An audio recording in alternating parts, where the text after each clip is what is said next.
Պատմության ընթացքում ռուս-ամերիկյան ամենաերկար քննարկումն է եղել ավելի քան 12 ժամ։ Աշխարհի հայացքը սևեռված էր Սաուդյան Արաբիայի մայրաքաղաք Ալ-Ռիադի վրա, որտեղ էլ պետք է որոշվեին Պուտինի ու Թրամփի հանդիպման տեխնիկական մանրամասները։ Բայց երկխոսությունը հեշտ չի ընթացել, մանրամասները ռուսական կողմի ներկայացուցիչը, Դաշնության խորհրդի արտաքին հարաբերությունների հանձնաժողովի նախագահ Գրիգորի Կարասինը։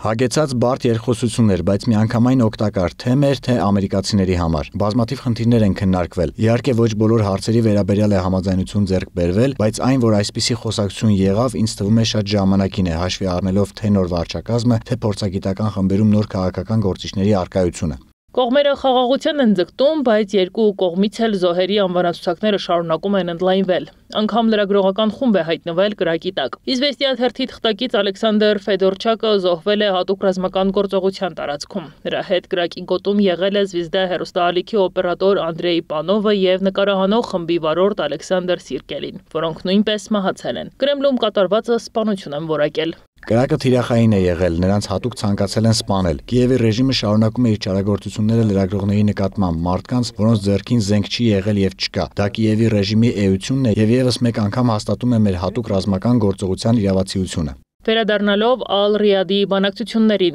կողմերը փորձել են համաձայնեցնել համատեղ հայտարարության տեքստը, սակայն դա անմիջապես հնարավոր չի եղել անել։ Ավելի ուշ տեղեկացրել են, որ Սպիտակ տունն ու Կրեմլը պայմանավորվել են հայտարարության վերաբերյալ, որը պիտի հրապարակվեր մարտի 25-ին։ Այնինչ քննարկվել է Ալ-Ռիադում, ինչպես Պուտինն ու Թրամփը պայմանավորվել են, առաջին հերթին Սև ծովում անվտանգ նավագնացության հարցերին է վերաբերում։ Մոսկվան կողմ է Սևծովյան նախաձեռնության վերսկսմանը բոլորի համար առավել ընդունելի տեսքով։ Ռուսաստանը մտահոգված է Աֆրիկայի, գլոբալ հարավի եւ արևելքի երկրների պարենային անվտանգությամբ, որոնք տուժում են արևմուտքի խաղերից։ Ավելի ուշ Պեսկովի հայտարարությունները փոխեցին սպասվող իրադարձությունների կանխատեսումը։ Կրեմլը պաշտոնապես հայտարարեց Ալ-Ռիադում կայացած ռուս-ամերիկյան բանակցությունների բովանդակությունը հաստատ չի հրապարակվի։ Դրանց մասին զեկուցվել է Մոսկվային եւ Վաշինգտոնին, լրագրողներին հայտարարել է Ռուսաստանի Դաշնության նախագահի մամուլի քարտուղար Դմիտրի Պեսկովը, պատասխանելով հարցին, թե նախատեսվում են արդյոք պաշտոնական անձանց հայտարարություններ կամ ելույթներ Ալ-Ռիադում կայացած բանակցությունների արդյունքների վերաբերյալ։